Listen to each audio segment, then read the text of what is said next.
Good afternoon.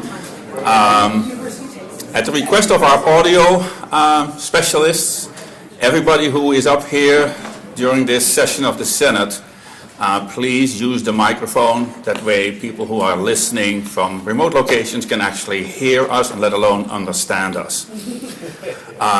Welcome to the November session of the Senate. The meeting hereby is opened.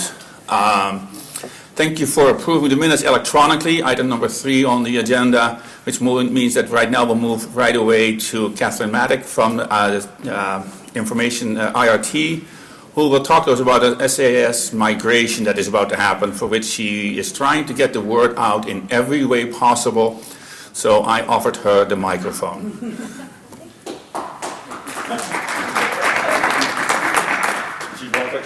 I did.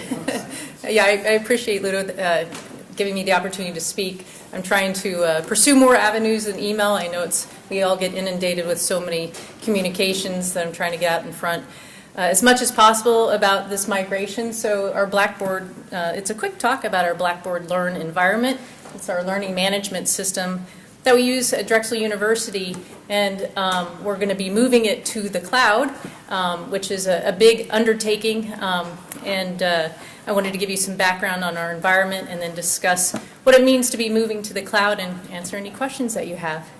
So we've been working with Blackboard for the past year to, one, try to improve the efficiencies and effectiveness of this process. We're migrating our self-hosted instance of Learn into their cloud environment, and that's referred to as SaaS. So Software as a Service is what that acronym stands for, meaning that now Blackboard will oversee the running of the servers, the running of the application. We'll still administer it for you, but they are kind of in charge of all the back-end stuff. That alleviates a lot of risk. Should something happen to our data center here, this won't impact the learning management system. It'll still be available to all our students, no matter where they're at or where you're at. And just to give you a sense of how big our learning environment is, our current on-premise environment consists of 12 application servers, 1 content share server, 1 primary Oracle database, and 1 standby in case we do have to fail over. That doesn't even include our test environment, but as you can see, it's large and robust. There's 1.5 terabytes of data in the Oracle database and 5.7 terabytes of data in the content management. It's a lot of information that we're moving, which will help explain the outage. On a typical day, though, we have a peak count of approximately 350 concurrent sessions on each of those servers that are up. And as you can see, we have 4 app servers for test and database servers for development as well.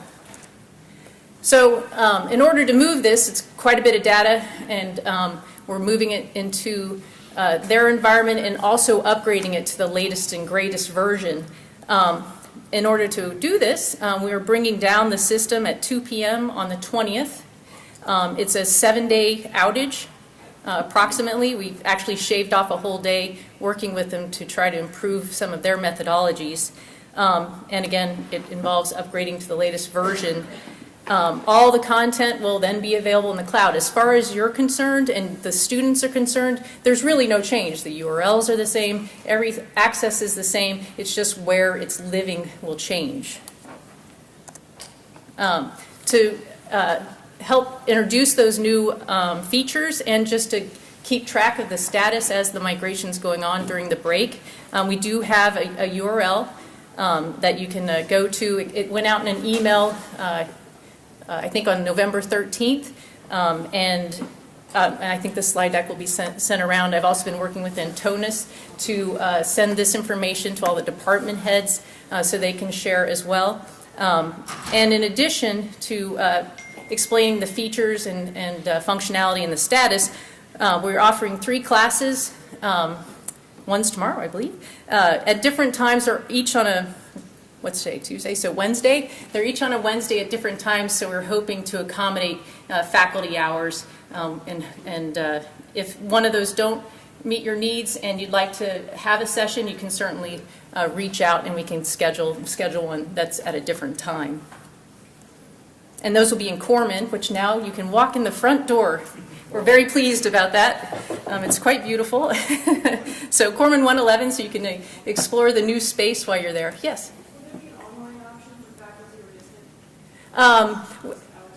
You know, they were going to record videos, so and make that part of the website. So I can make sure I can find out the timing on that and communicate that. So, but videos were definitely part of it. Ah, where's it going? Oops.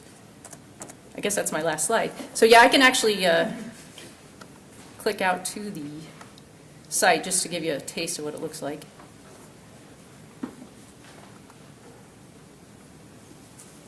Slowly but surely. All right.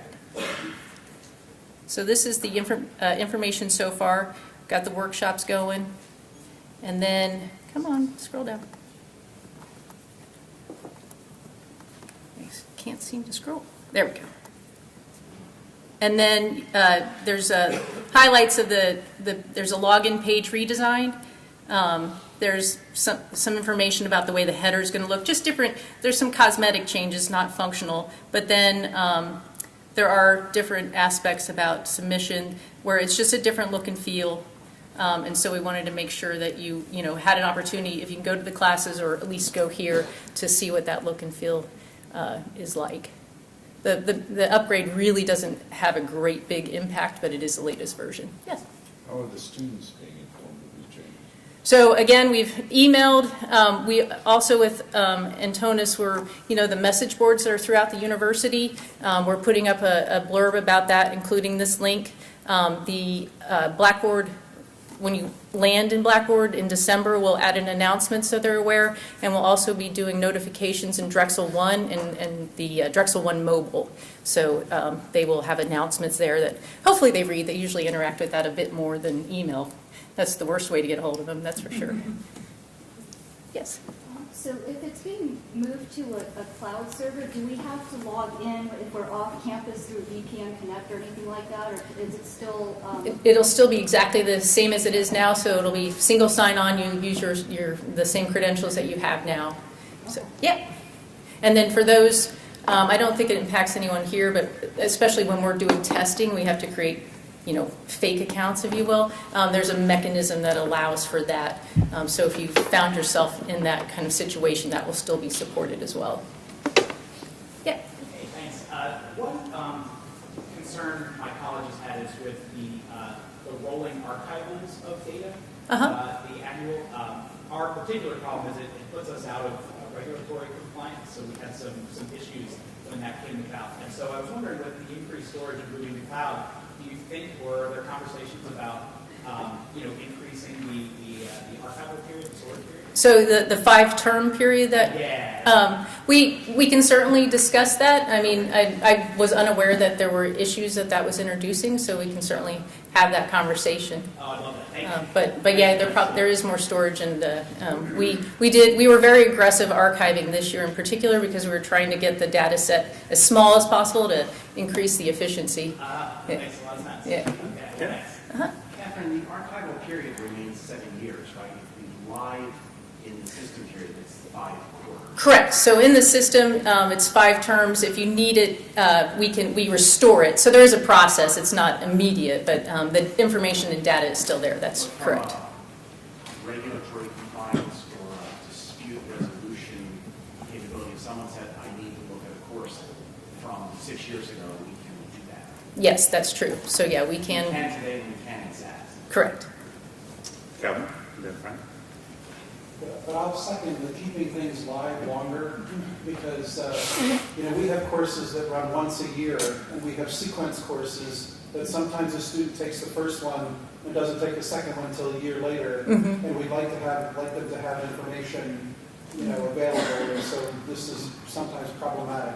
Okay. Yeah. I mean, we definitely should have a conversation and kind of see what the needs are and make determine if Blackboard can accommodate them. Sure. Frank. It sounds like a great project. Can you give us a quick insight into the impact on the budget, upfront and ongoing? I wasn't necessarily part of the actual acquisition of this. There were some front-end costs, but it was 2 years ago, so not this year. And the overall impact over time with the getting rid of the 12 servers, the backups, and all that kind of fun stuff, there's definitely going to be cost savings there. As far as staff, not a lot. This was a single point of failure kind of situation. We had one person that was in charge of all these servers overseeing it with other people trained to step in should he want to take a vacation. It wasn't that cruel. But we'll be able to repurpose him to other tasks. Definitely, we're all wearing too many hats as it is. But for the people that were maintaining it, it'll allow them to focus and do other duties, with better focus. And I'll let Tom. So one other benefit of this is when Blackboard has this hosted, they actually replicate our entire environment in a different data center in a different part of the country. Yes. And so if you have an outage in one of those, it's relatively transparent. It automatically reroutes to the other server. Today, the way we run our disaster recovery operation with the data centers being in Corman, we'd have a little bit more of a challenge if we lost the data center in Corman in terms of getting everything back online as quickly. So in addition to the benefits of having all of the features available to us when Blackboard releases them, it gives us a real safety net from a disaster recovery perspective. Yeah. Tom? What other institutions using Blackboard have migrated to the cloud? And are there any institutions that have decided not to, and why? As far as I know, I can answer that. Okay. So when I was at the state of Connecticut, we moved the Oh. entire Yeah, do you wanna- universities and 12 community colleges Tom, into a let's host. keep coming from for a moment because it makes it part of looking at the follow and have our own line. I really did not want to get all next to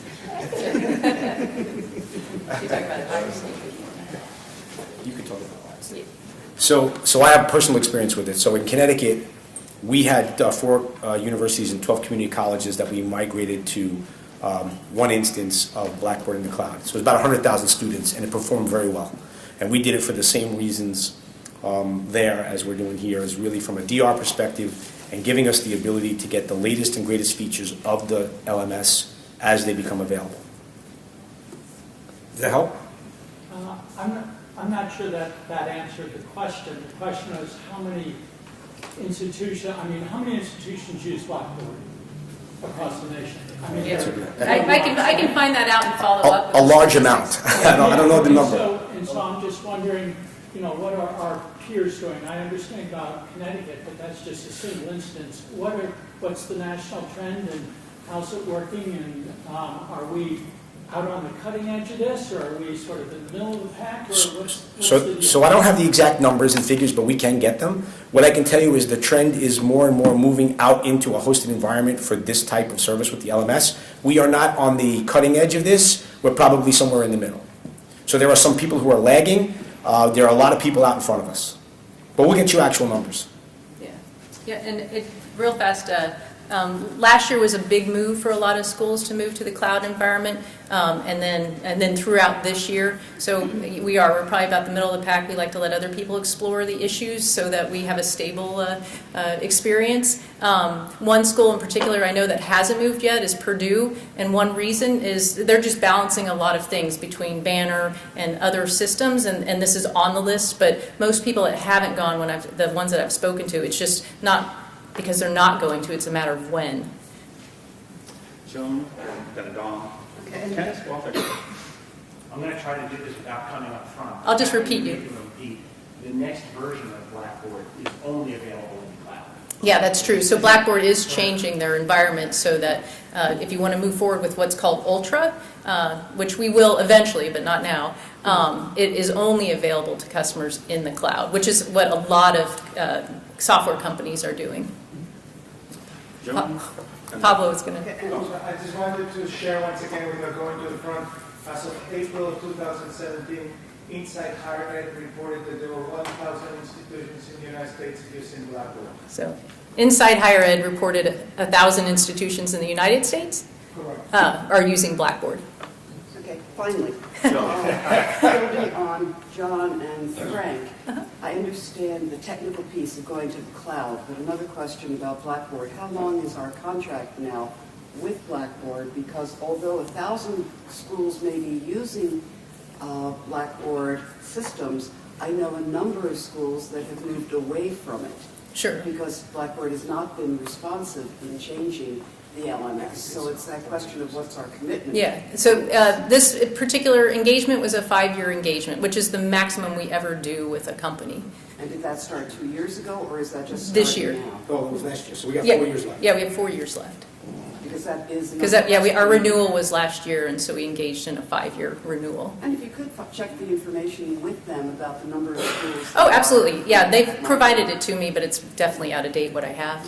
Sure.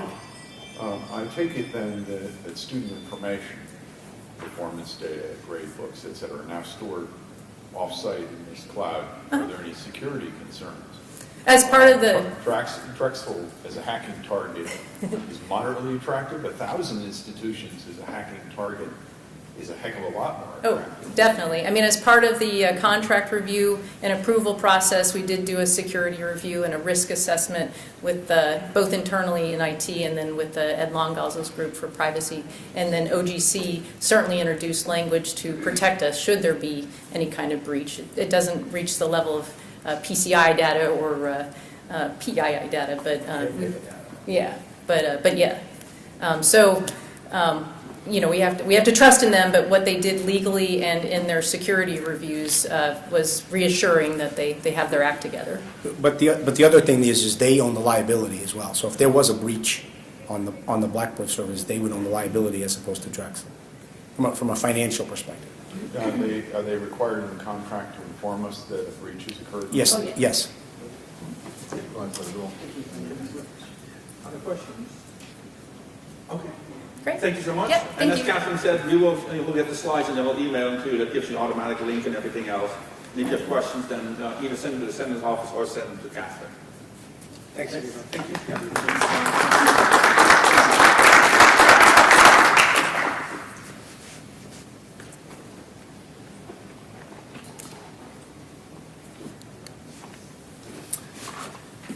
Okay. Oh, down.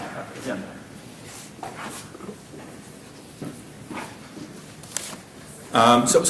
The chair's report contains two items. As you know, that the officers of the Senate have started meeting on a monthly basis with the key leaders of the administration, being the president, the provost, and the chief operating officer. So at the last meeting, which happened 4 weeks ago, we discussed how to go forward with RCM and some of the other things that we face. The meetings are structured around the Senate report. So the Senate report raised issues around the finances and budgeting. It raised issues about, at RCM it raised issues about the alignments. It raised issues about EMSS, and it raised issues about Duo. So in that sense, we have agreed to a schedule where this coming meeting on December the 8th, the officers of the Senate will meet with the President, the Provost, and the COO around the issue of the budget. That is, the past budget that has just been closed and the budget that's now being developed to deal with the next academic year. So we will take a deep dive. This is an hour-long meeting, so we're taking a deep dive and trying to understand all the issues. So that we can have a better understanding as well as have influence in trying to resolve some of the issues and how they are aligning the finances. As you know, this year we're going through the effects of a $70 million budget cut. It is projected that for the next academic year there will be a budget deficit of somewhere around $25 to $30 million. They don't know yet how they're going to close that, but that's kind of what the estimate budget deficit is. One of the things that we have asked the administration to do is to start kind of projecting out bandwidths of enrollment numbers with discount rates. As you know, the discount rate right now is around 53.8%. We had an unexpected high enrollment this year of around 3,300 students, and so the predictability of the model that we're using is also under question. So in terms of how to stabilize that and then how to project outward-facing budgets, we asked Helen and the President to start thinking about how do you create a bandwidth model within which you kind of say how you slowly but steadily within margins want the discount rate to be lowered, as well as how you start to improve the quality of the institution. So that is one of the issues that we're going to spend some time on when it comes to time to talk about the budget, which is in next week. And it will come again when we also start talking about the process model of RCM, when we start looking at how do we, in that sense, create a better shared governance model that on paper looks really good under RCM, but so far has been spotty in its effectiveness. The second issue that we talked about is, to some extent, the presentation that you heard from the President. We spent a good amount of time talking about how some of the results and some of the communications that have come out after we saw our enrollment increase seemed to paint a pretty rosy picture, and that this was really like a planned and expected kind of process. So in conversations during that meeting, we kind of emphasized that nobody could really predict this, that therefore the model is relatively unpredictable, and that to some extent it came with also significant amounts of cost, including the discount rate. And so we asked the President to kind of give a talk, a town hall that he had planned, that was not a rah-rah session, but really was a session that kind of laid out the facts. And I think to some extent that, from my perspective, he kind of succeeded in that. It was, he kind of gave a confident speech, but he has also acknowledged that we have some significant issues that really need to be addressed. And to my surprise, he actually already mentioned that it is unlikely that we are able to have a merit pay increase this time, given our budget situation. So, I mean, we've tried to really emphasize to the President that, the tone of how we try to communicate with faculty and the community at large, as well as how we engage with faculty, needs to kind of change to be a tone that is really more respectful of what it feels like to be a faculty member or a staff person on the ground level. And I think to some extent in that sense he succeeded as well. I have not heard any negative comments, but that doesn't necessarily mean anything, because some people may not want to share them with me, or they just said, well, we'll see whether or not those words actually also have actions.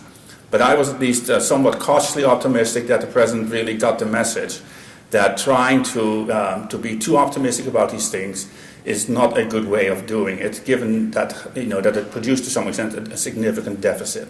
And so I think we've kind of reached a little bit better into the President's thinking about this.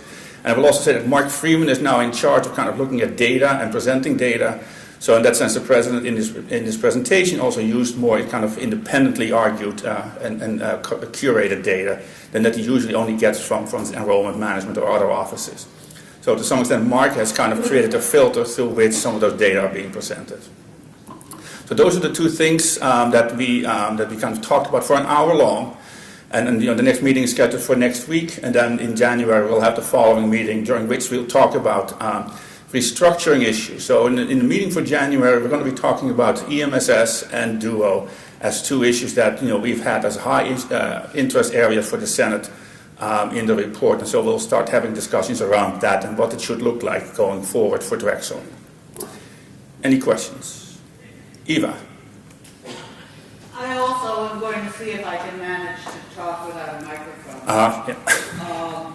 I think that the points you raise are excellent points, and I'm glad you're raising them with the President. When coming out of that town meeting, I was, like all of us, I think, accosted by the student protesters relating to George Cicarello-Meyer. And of course, I saw the article in the Triangle about it, and I have been deeply embarrassed by this situation for Drexel, and concerned about how we were going to get to a place that could be viewed as academically respectable with respect to that. And I wondered if your conversations had taken that into consideration, or whether they could in the future. So not at that meeting was it discussed, but it certainly can be part of the future. I also want to kind of remind people that we asked the Senate Committee on Faculty Affairs to kind of really look into that.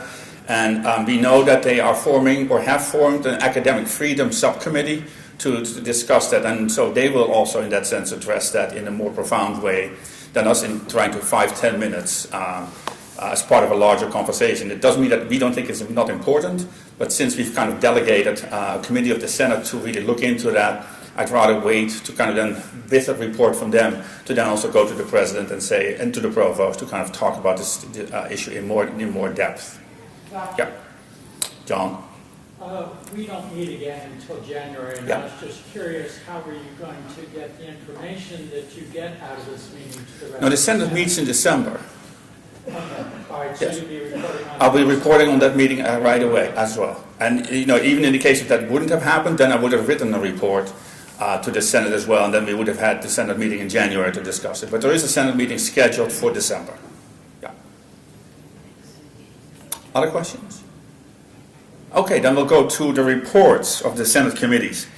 I'm going to change the order for a moment because I know that some people had to leave and there was a vote and they needed to be able to vote. So I'm going to ask Ellen, as the chair of SCAA, to provide the first report, and then we'll go to the regular order of business. The easy one. Hi, everyone. So we have 3 new members of our committee. They're at-large members. Dr. Kathleen Fisher from CNHP is joining the graduate subcommittee. Michelle Dolinsky from the College of Arts and Sciences is joining undergraduate, and Dr. Jane Green Ryan from CNHP is joining the undergraduate committee. So we're delighted to have 3 more members helping us with our work. Of the 6 that we are entitled to, there are 3 that still remain open, so keep that in mind. Up as of 2 days ago, we have 20 new programs in our queue, 148 new courses that still have not been assigned for review. So since our deadline has just passed, we're expecting a flood of new programs and courses to come into our list. So anticipate a heavier agenda next time. So for this report, we have only a consent agenda. There are 6 course inactivations, 4 revised courses, 8 new courses that have been reviewed and approved, 12 program inactivations, mostly certificate programs, postmasters, minors, 6 program changes, and 2 minors added and called new programs, but they're on the consent agenda because they're just minors. And that's it. So there's a motion by the chair of the committee. All in favor?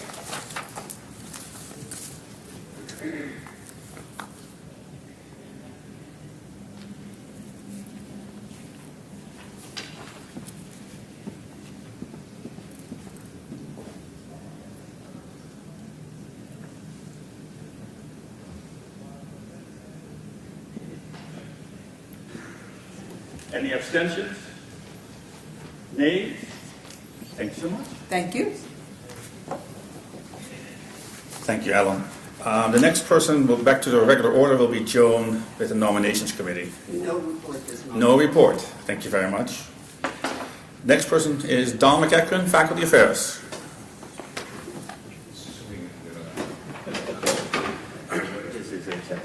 This is a test. Can I go through the obstacles? All right, we have been talking about a number of issues at Faculty Affairs. The first issue that came up was the existence of a tenured faculty retirement committee. It's the SCFA's understanding that this was given to Dr. Horvath, VP of Faculty Affairs, as a charge from the provost to create this committee. There was no indication of any requirement for faculty to be on the committee originally. Dr. Horvath reached out to the Faculty Senate and to SCFA, at least through me, to ask for additional membership. I then brought this to the SCFA. The SCFA debated this, felt that it would be more appropriate that this be a UAC, a University Advisory Committee. We brought that to the chair of the Faculty Senate as part of a steering committee meeting with a formal request that this retirement committee be reformed, reconstituted as a UAC. That is where we left it. Possibly the chair will be able to update us on that.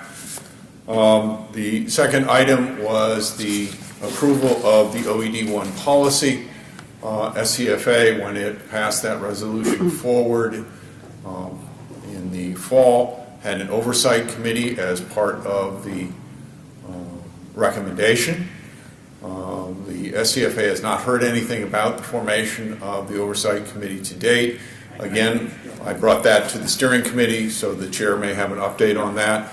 The SCFA strongly urges that the oversight committee be formed as soon as possible, or immediately if that is in the realm of possibility.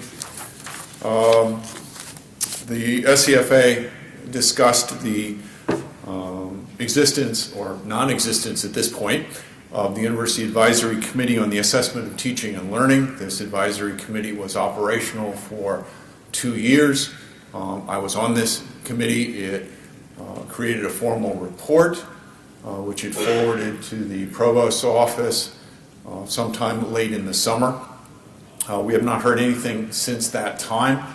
As part of the charge to UAC from the faculty charter, UACs are supposed to give regular updates to the appropriate standing committees and to the faculty senate. I don't believe we've had such an update, and the SCFA urges that the report be forwarded to the SCFA at least, or possibly to the faculty senate as a whole. We also talked a little bit about the proposed Center for Teaching and Learning. Again, this is coming out of the Office for the VP for Faculty Affairs. There was some discussion as to whether this is the appropriate location for this creation, whether or not this should really be under the VP for Undergraduate Education. No resolution was passed along these lines, but it was a matter of inquiry. In addition, there's a bit of an update. We are continuing to work on a non-tenure track policy. There is a draft policy in existence. There were some questions from the SFA when it was presented. We hope to have something available to the steering committee and to the faculty senate early next year. Now, as the chair has mentioned, the SCFA was charged with looking at Professor Meyer's situation, and we broadened that discussion into a belief that it's necessary for at least SCFA to have a subcommittee on academic freedom. That subcommittee is being organized at the moment. It's also our belief that the membership should extend beyond the SCFA, that we should have at-large members as part of this committee, so we will be moving in that direction. There are a number of issues to discuss in this particular committee, not just the particular issue we're talking about, but it overlaps with OED1, it overlaps with a number of issues, and I expect this to be an interesting debate moving forward. Last but not least, there is the intellectual property policy. There are essentially two elements to this policy. There's the research element to this policy and the curricular element to this policy. The Senate Committee on Research, Scholarly, and Creative Activity has been looking at this policy, and it was given to the Office of Research. It was then returned to SCRSA. SCRSA supplied a copy to SCFA. We reviewed those sections related to the curriculum, and we have now forwarded that part of the IP policy to the entire membership for their review. We expect to have a resolution on that on our next meeting, which would be a week from Friday. Any questions? So it's like a class. Yes, Lloyd.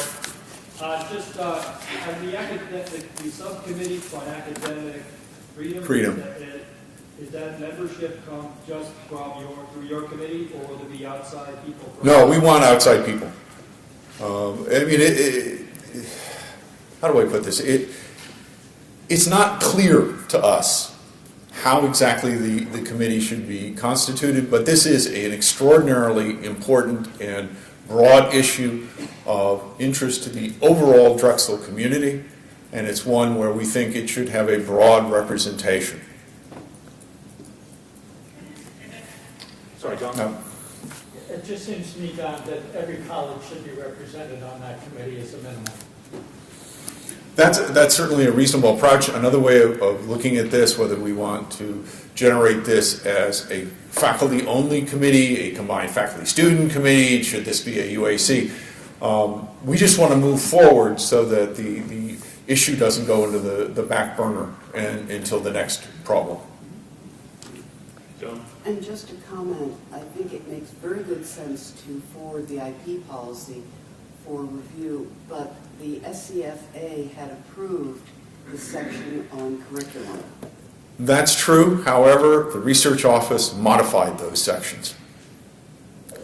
Now, we don't believe those modifications were anything but more or less grammatical differences, but they were changed.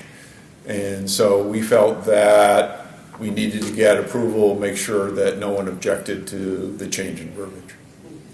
So we don't, again, I agree with you, I don't see this as a problem.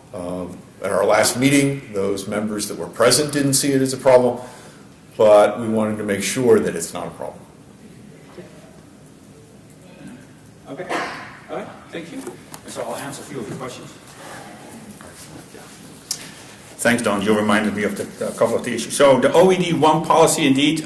So let me, the committee, Joan, of the Senate and I, we met with Michelle Rowinsky and Nicole Sugarman from the Office of General Counsel. Per the discussions of OED 1 and the subcommittee that had looked at it, we identified positions from Dean of Students to members of the SCFA and members of the Senate and student representation as well as other representation. So a letter will go out from Michelle Rowinsky and me to invite a number of people to that committee for a founding meeting, and we hope to do that early in January. So we're trying to stick to the timeline that we said we would try and do this on. The UAC on teaching and learning, the provost and I met with the co-chairs of the UAC 2 weeks ago, right before the week of Thanksgiving, where we were given 7 volumes of documentation and a 1-hour presentation to kind of go through the summary. So we have barely just started looking at it before we will submit this on to the committee from which it came, which was the Committee on Academic Affairs, that looked at the teaching and learning and then shared that with the Senate. What we're trying to do in conversation, and what we did in the conversation with the 2 co-chairs, was try to identify what are the first actionable items that could be identified to actually make some of the recommendations in the report move forward. And so we will talk a little bit more about that and then make some recommendations that will then be sent with the reports and the summary of the data from the UAC to the Senate Committee on Academic Affairs, and we'll share it also with the Senate for further discussion. The UAC, the request for a UAC for tenure track policy that was initially a task force that the Vice Provost for Faculty Affairs had put together. The Provost seems to be amenable to convert the existing committee by adding, as I mentioned before, two members of the Senate Committee on Faculty Affairs, or 2 members of the committee, 2 members that the Senate Committee on Faculty Affairs recommended to be added as part of a UAC. So the task force, the Provost is not necessarily willing to create a new UAC, but by converting the task force into a UAC, he's amenable to that with adding some members that SCFA had recommended. And so hopefully we will iron out the details over the next couple of weeks and then send a notice out for that committee then to also be formed. And then we will charge that committee as well. Okay, so those were the issues that you guys, and so those are the temporary responses to that. Yes?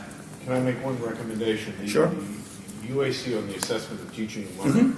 I understand the SCAA is certainly an appropriate standing committee, but this is the assessment of teaching as well as learning, which is essentially the assessment of faculty, and I think that also ought to come to faculty affairs. Yeah, and ultimately all the committees will get it because there are components of it that ultimately affect every member of the faculty. Libby? Did you include the plans for making an assessment of retirement options as what you just suggested, was that within one of those? Or is that going to be, That's separate. is that going to be entirely through Don's committee? Yes. Yeah. Okay. All right. So that brings us to the next person, academic support, Melly Gallagher. Is she here? She's online. She's online. Did she file a report? We don't have speech through Mary Gallagher Yeah. is not present. Oh, she's not present. No, she had to go for something for Oh. child abuse. For child abuse, offenses by okay. the state. I guess she'll be updating us. Okay, so she'll update it in writing. She's not present. Masood's research committee or somebody from Masood's committee? All right. Student life, Boyd.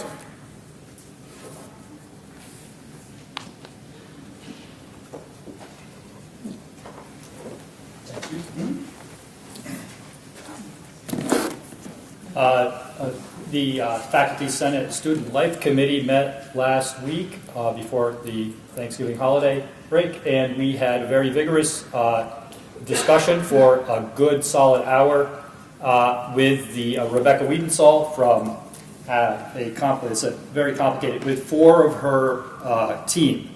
So Rebecca Wiedensahl, Assistant Vice President, Student Life Enrollment Management, along with Rebecca Signori, the Director of the Student Life Class, which I'll talk about in a minute, and Tasha Gardner, the Director of the University City Office of the Class, and then Kate Zamolinski, who is the Assistant Vice President, Campus Engagement, and Annette Molyneux, who is the Assistant Vice President for Counseling and Health.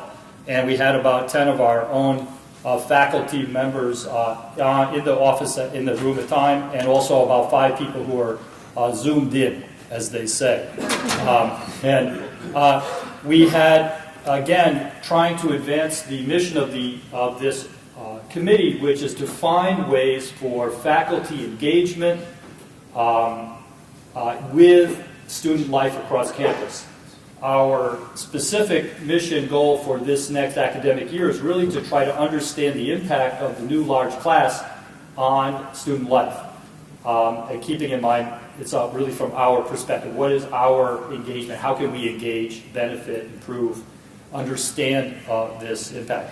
And we're thinking about this in a complicated way, which is not just their own experience for first-year students, but rather for the seniors, for graduate students, and et cetera, everybody throughout campus. So it's a big mission, and the way we're going to manage it is we're trying to find ways to measure, to get data, both qualitative and quantitative, to really help us to be able to report to you back about numbers, quality, and that was our achievement. And our first real approach, our entry into this, was to bring in this team of people who are so busy with so many things that you'll have to read the minutes to get the full details.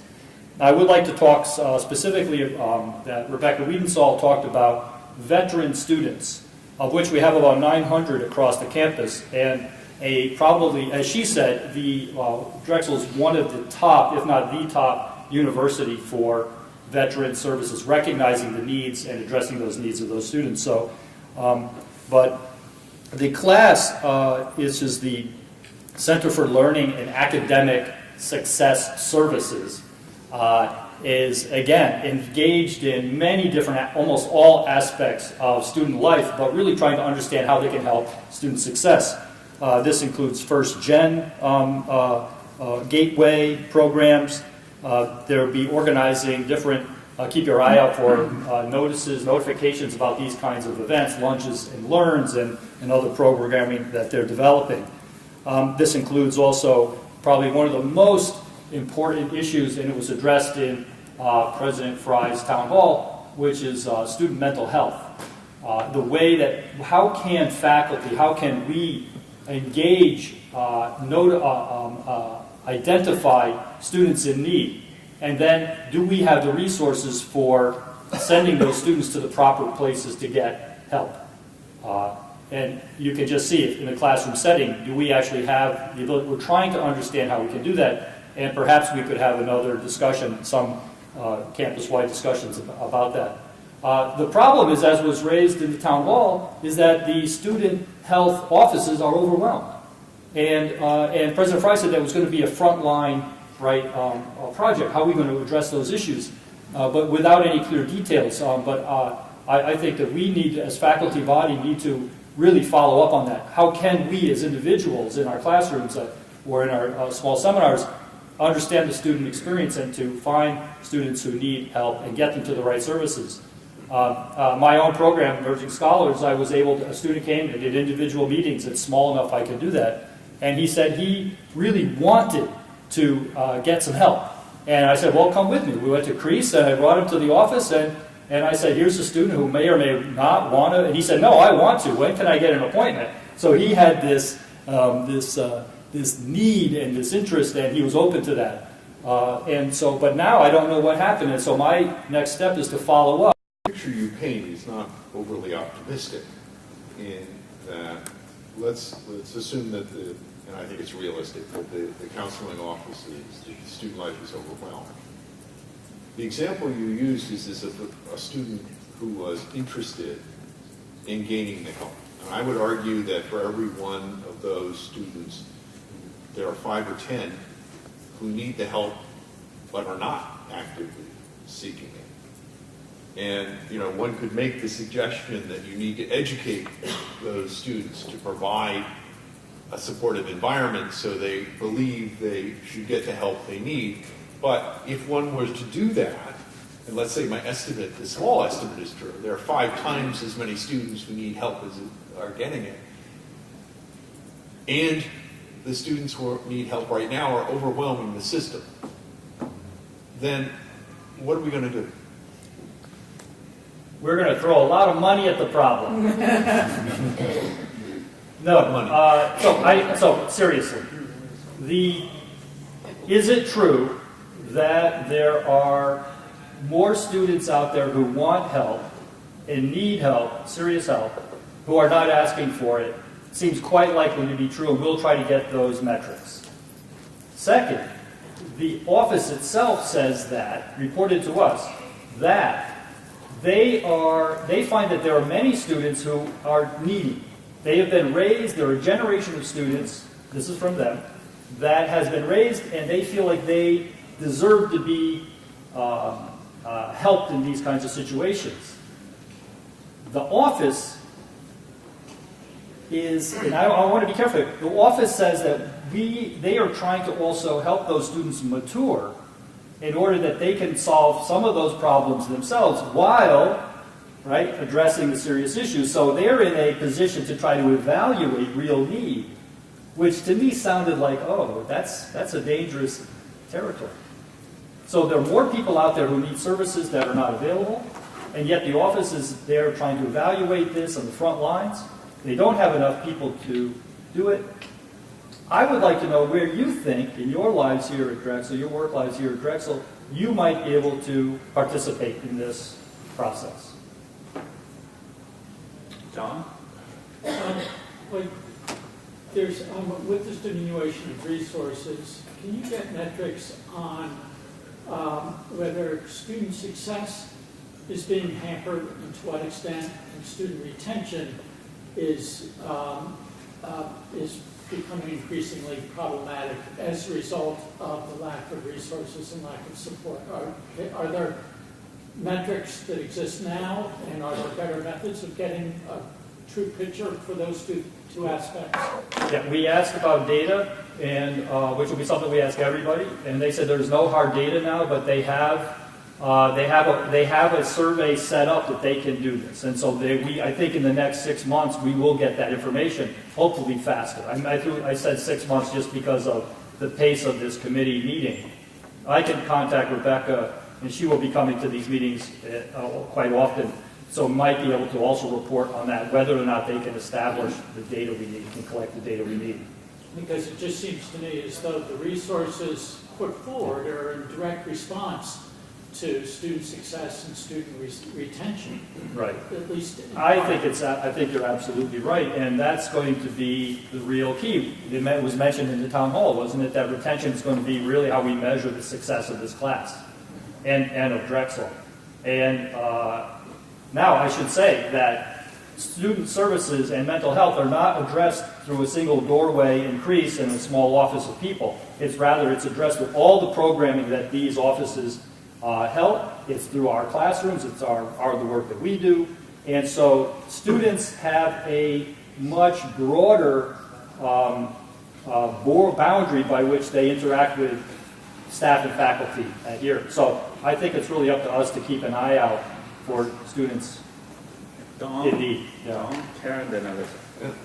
I want to follow up on this in the sense that I think all of us recognize that as you go along, the generations change. There are differences in how you handle different sets of students. But what you're implying, it seems to me, I could be wrong, is that we need to essentially step up and enhance our role as faculty in supporting the students. And while I'm all in favor of that, there's more to this than just financial resources. There are personal resources. How many of us are trained in counseling? Right? How likely are we to make a well-meaning but horrific mistake in dealing with this? How many of us have the spare time? You know, as you expand your role as an instructor, it does take time. And if the university itself doesn't recognize this, then you're going to have faculty who need counseling, as well as students who need counseling. Oh, for sure. And so there's got to be an infrastructure for this. So let me just... You can't just say to faculty, step up, Yeah. because you don't know how. Yeah, I think really this is a real important, everybody has these questions. We've asked them of them, what can we do? And I think really it comes to us knowing about the resources available to direct students to. If someone approaches us, we can say, we can identify a problem, and we can say, how are you doing? I recommend that you go to this office. Here's their number. You know, write it down. I'll text you it right now. Something like that where you can capture that moment and guide people to the right office. That's, to me, a minimum. Everything else behind that really does take training. We need to be trained to address. And again, I think we'll all be in a limited way because we don't have time or experience. Karen.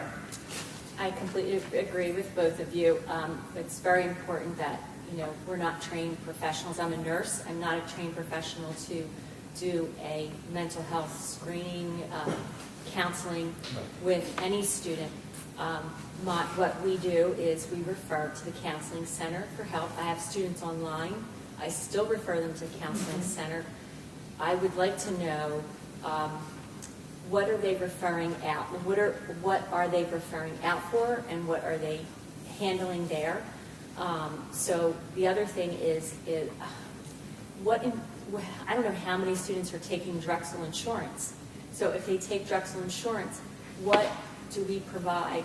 What does the insurance provide for mental health care? Because if it's not providing anything, or it's providing basic minimum service, then, there's a lot of mental health care right here in Center City that they can recommend that these students use.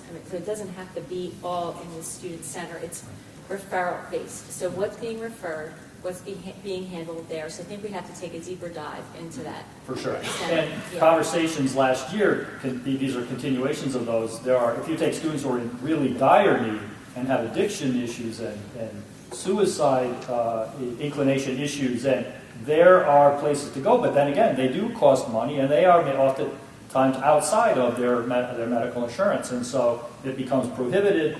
And so perhaps what we need then is some kind of information clearinghouse where we can go to, but does that make sense if we were able to try to organize some kind of a portal where faculty could...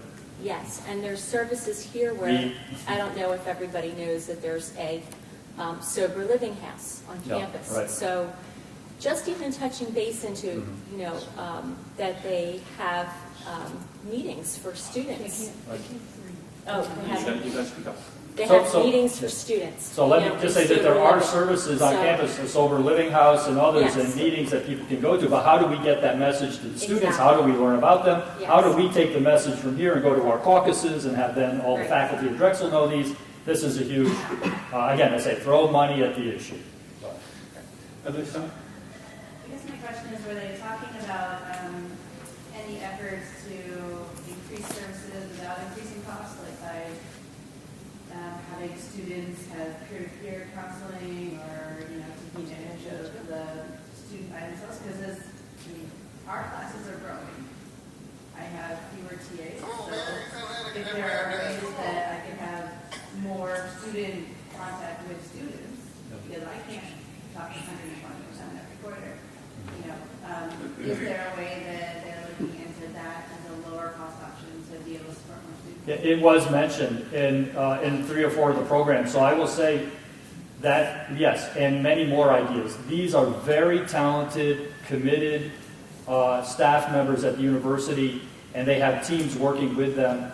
If you look at what the residence hall directors are doing now, that whole system has taken on student conduct, and they are overworked, but yet they are really talented and concerned individuals. So we have good people, but they're just overworked. So good ideas, they need more help, and that's the message I would like to send. Eva, maybe the last one. Vera, sorry. Okay. Your name is- Sorry. I was also wondering if there's just some type of process in place for faculty to know, like, these are some indicators that a student might be in crisis. When do we reach out to, or refer that student to mental health? When do we reach out to the student because we're noticing things other than obvious things? They're absent, they're not turning in things. But I feel like because so many of us are not in that profession, we may not know what to look for and who to go to. And then how should we be working with advisors? Like some of the colleges, the advisors are sort of like on the front lines. They're talking more to students about all sorts of things. So is there sort of a system or structure in place that would be best practice for all of us to kind of follow? To just kind of wondering how we can sort of work collectively to kind of help us. Right, I think we need to establish a system. There are students who come to you and you can identify, and so you either outreach to them or they contact you. But there are those who, the case that we had last year, who was the stellar student, international, full ride through the Drexel Global Scholars Program, and he took his own life. It was out of nowhere, as far as we could tell. So there are times that things like this happen that are depressing and sad and a mystery. But yet there are many other cases where we know and we can do a small thing that might help that person move in the right direction. So I think the important part of it is, given all the feedback too, is that the committee kind of looks at some systemic ways to interact with different services in the university. I will bring that to the committee. We meet next week, and I will bring up that idea to, let's try to come up with a way to develop a system for a tree, something like that addresses Vera's ideas and others. Yeah. So one way that we had discussed getting information out to faculty, staff, and other folk at the university was to can some talks and put them in career pathway, specifically for the growing numbers of neurodiverse students here on campus and some of the mental health challenges that they might have. And so, because we've been trying to think about how we get out to faculty and talk about neurodiversity to faculty so that when these kids are in their classrooms and they're not quite sure how to respond to some of the symptoms that they see of neurodiversity and perhaps respond to those things ineffectively, how do we get out all that information to the faculty? One of the ways we were thinking was to do some presentations that we can and put on career pathway. The question is anybody going to look at them? Right. So I think to a certain degree there's Well, like they lots will of, look at them. there's If lots we of make good, this an issue, they will look at that. there's lots of good potential. I think it's going to require everybody to participate. But you might think about this in terms of putting it on links to Blackboard or links in places where the faculty This is live. that career. Yeah. Putting them in career pathways is fine. I think that's a great idea. But you bring up the question, how often do you visit career pathways? Probably about once a year, because you have to fill out your compliance. But where do you encounter the problems? You encounter them while you're teaching. You encounter them while you're advising. You got to put these things where people live. And how do they actually can use it? So, and that's a broader question, and I think to some extent the committee could kind of think about how do we indeed create these engagement touch points to Don's extent, that the information that we try to find is actually there for us because it's in a logical, intuitive place for us to look for it. Can we take that? We did have a counseling group come talk to our faculty as in a department meeting. They're very willing to do that. It was really helpful. And so, and I think the face-to-face is the best way to do it, even if they come to a college meeting. They also go to university one-on-one and talk to all the freshman students, and I was in that meeting with the counselors. And it was really helpful for me to hear the student questions. And so I think the best way is to have them come to a college meeting or to come to department meetings, if they have the resources to do that. And so a caucus could organize it with a dean in a college to say we want to have a college assembly on the mental health of our students and how to indeed interact with it for faculty, how to recognize the symptoms, so that we can actually be earlier interveners without becoming treaters, because that requires more skill and knowledge and aptitude. The risk. Well, it brings greater risk, yes. Okay. You have Thank you. Tons of suggestions. Okay, I have it in my mind. Thank you. And you can always write to me. Yes, so if you have other ideas that pop in later on, just email Lloyd. Budget planning and development. You have no report. There is no report. But I have some questions. Do you have some questions Yes, for BPD? I thought there was a report here. There Yes. is a recording. Yes. Okay, I'm in text communication with Karen Holtz, who is in Alaska but can't speak because she's a silent listener. So I'm the voice of Karen today. She would like to know where, on item number 7 on your list, I think it's under the 11.1 list of 50 or so items, 48 items. Where is that IRS Form 990 located? Can this be viewed by faculty if she's interested? There are multiple places. GuideStar.org is one that you can get Form 990s. Drexel is required if it's requested to provide a Form 990, so it can be requested from Helen Bowman's office. And the second question she has is regarding 29, item 29. The document has some larger and some smaller suggestions. We could take the smaller suggestions together. She's concerned that when issues are bundled, because they're designated as smaller issues, that some of those issues might be lost in the combination. What kinds of issues, she'd wonder, are included in smaller issues? I'm not 100% sure which document we're referring to. Is this the all I can document? All I can do is read what It's the summary. Came out with the agenda. you submitted an agenda. You have pages, notes from the B, P, and D committee meeting 11.1, 17. There were 48 items. Suggestions for budget cuts, at least the way it reads in Congress. We're in the, okay, to be honest with you, the administration has considered all of this, and we have no idea how they considered it and what they did. And this is going to be part of the discussions that have yet to start, with the officers. So I don't exactly know how we're going to approach them. I've been told we're going to look at everything. Okay. Good enough for me. So the last part of the report is basically the Nakubo part of the report, as well as the suggestions, and some were like little small, like, in terms of how to save on energy, but others were bigger in terms of time. So that's what the report kind of means by smaller and larger. Okay. Thanks, Kevin. Sure. Masoud is here for research. Yes.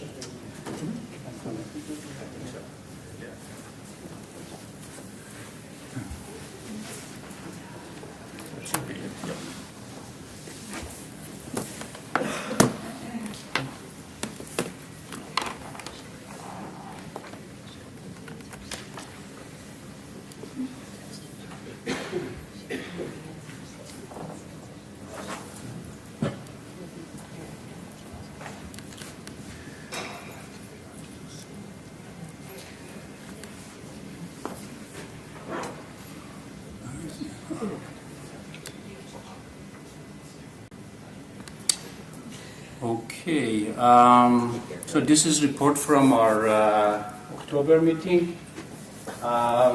We have been following first I'm going to talk about the IP policy draft. The Office of Research and Provost Office, they revised the IP policy, and we provided them with a very long list of issues. They addressed them, most of them, and they sent back to us, so we are reviewing. And by our next meeting, we will be done with the review of the IP agreement, second review of the IP agreement. The next item that we discussed was Calhoun mouse facilities. You are aware of is we have a dorm called Calhoun and also such facility Calhoun. The Office of Research was supposed to expand the capacity of the mouse capacity of the facility by end of summer. So we had Alistair attending our meeting, and I asked him about what happened. He said, we faced a serious problem. And the problem was that this is what he described, that when they increased the number of mouse there and then they want to clean the cages down in the basement, then the HVAC system that they installed a few years ago would not be adequate, so they have to upgrade that. And the cost of that would be about $9 million, and that's prohibitive for Dexel. So they decided to, instead of washing the cages in that facility, they buy cages and they use them, and for washing send them back outside to private companies. And that would cost about $250K per year. That would be cost of washing cages. And the racks, $150K, and then there is another $150K, the new floor they need to install. This is a feasible solution to the problem. So at the end, I will ask for your input. And Simon is here, he can comment more on that. I'm sure they are involved and aware of these changes that we have had. Next one is university-wide policy on course buyout with research funds. If you look at each academic unit, you see that some do not have any policy. Some have policy but not written. Some have written policy. So we understand that there cannot be a university-wide such a university-wide policy, but we would like to promote this idea that it's better to have some policy for each academic unit, at least in terms of upper and lower limits. So when the faculty goes to his or her dean, he or she knows that what the minimum that she can get and what will be the maximum. So we would like to pursue this idea and finally come up with a policy and suggest that to the Office of the Provost. Again, I'm open to your suggestions on this so that we can proceed with this. The last one was a talk by Alistair. So the title was Framework for the Future of Faculty Hiring, a Strategic Plan Task Force on Research.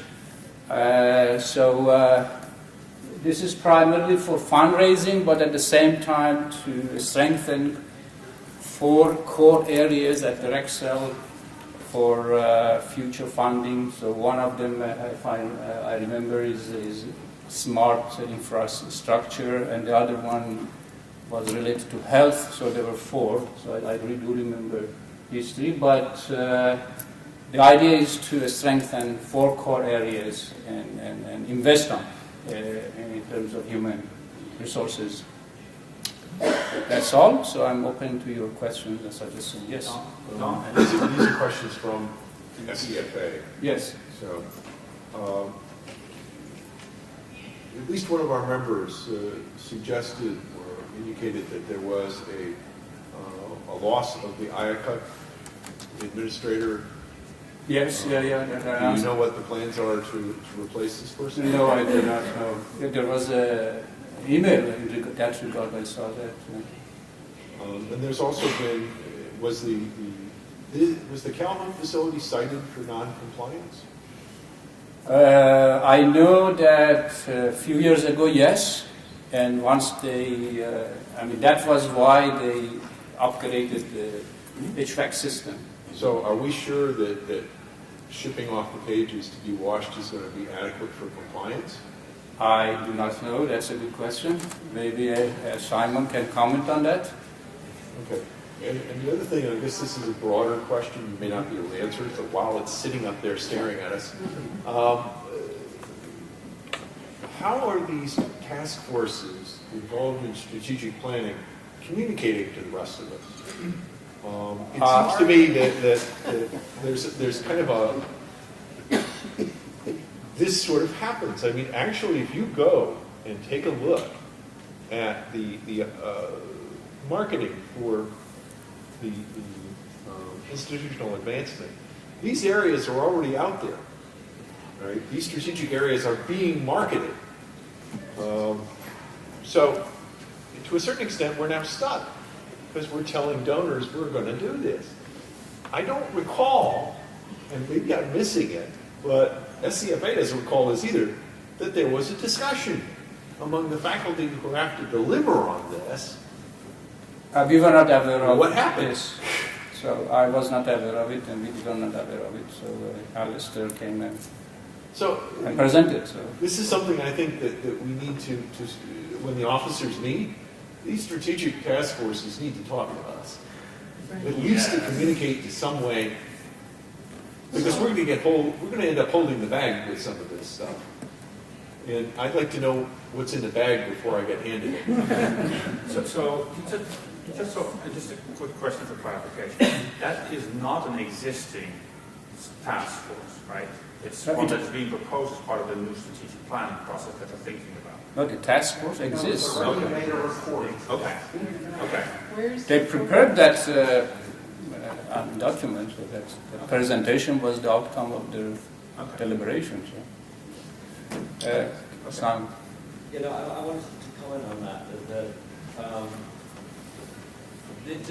I think that I asked about this both at the President's Town Hall, but also I talked to Alistair about this, a separate thing, and he said that they are looking for input.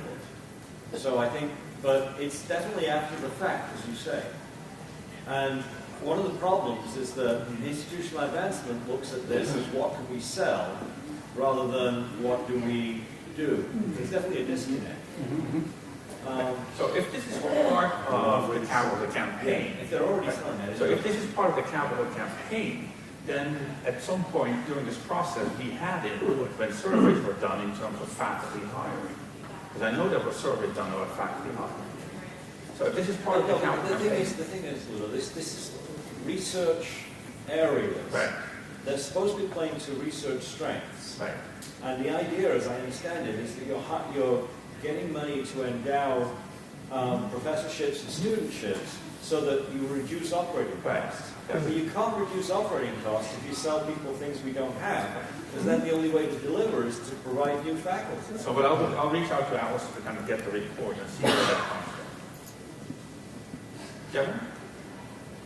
I was just going to suggest that perhaps this is a place where the officers of the Senate can remind the officers of the university of what shared governance is. Clearly, yes. TJ. Last spring, we got a survey from SCRSA regarding qualitative research. Yes. Where is that now? The Sal is gonna report the results in our next meeting, so it's in our. Thank you. So he hasn't compiled the results. So thank you. Yeah, one more. Okay, so, yes. Also from Dr. Holt, Alaska. On item number 4, the university-wide policy on buyouts, as you proceed with the discussions, will there be any consideration for creating a sort of a central repository for those individual college policies so that somebody from CNHP might observe what's going on in CAS or elsewhere, please, and if not considered, please add that to your agenda. We did not. That's a very good idea that you're suggesting that you're making.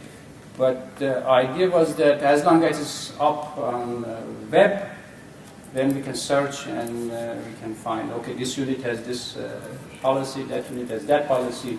So if it's transparent and posted, that's what we made the requirement. But your suggestion that have all of them in one place, that's good. Time? John? I had one comment. We were talking about the ALAC, or Don asked about the ALAC accreditation. I asked Rick Hunnicky about this, and he says that the main issue is going to be the timeline for the implementation of the external cage wash policy. If they don't get that done before the summer of 2018, then we could fail our ALAC accreditation. But if we do, then we should be fine. And again, that they don't anticipate any increase in per diem costs for the investment. Yes. Indeed, Alistair said it would be less. So. John? Just getting back to some of these reports as the university gears up for its next strategic plan. Right. I think the Senate needs to identify those committees that are pretty much already formed regarding the strategic planning process, and what representation, what committee representation needs to be on it, because I serve on a number of committees where Senate, particularly DPP, can and should be on it and are not there. Right. And we'll raise it next week, just to make sure that we get there. This is a perfect time to do it. Absolutely, absolutely. Thanks. Other questions for Masood? Okay, thank you. Thank you.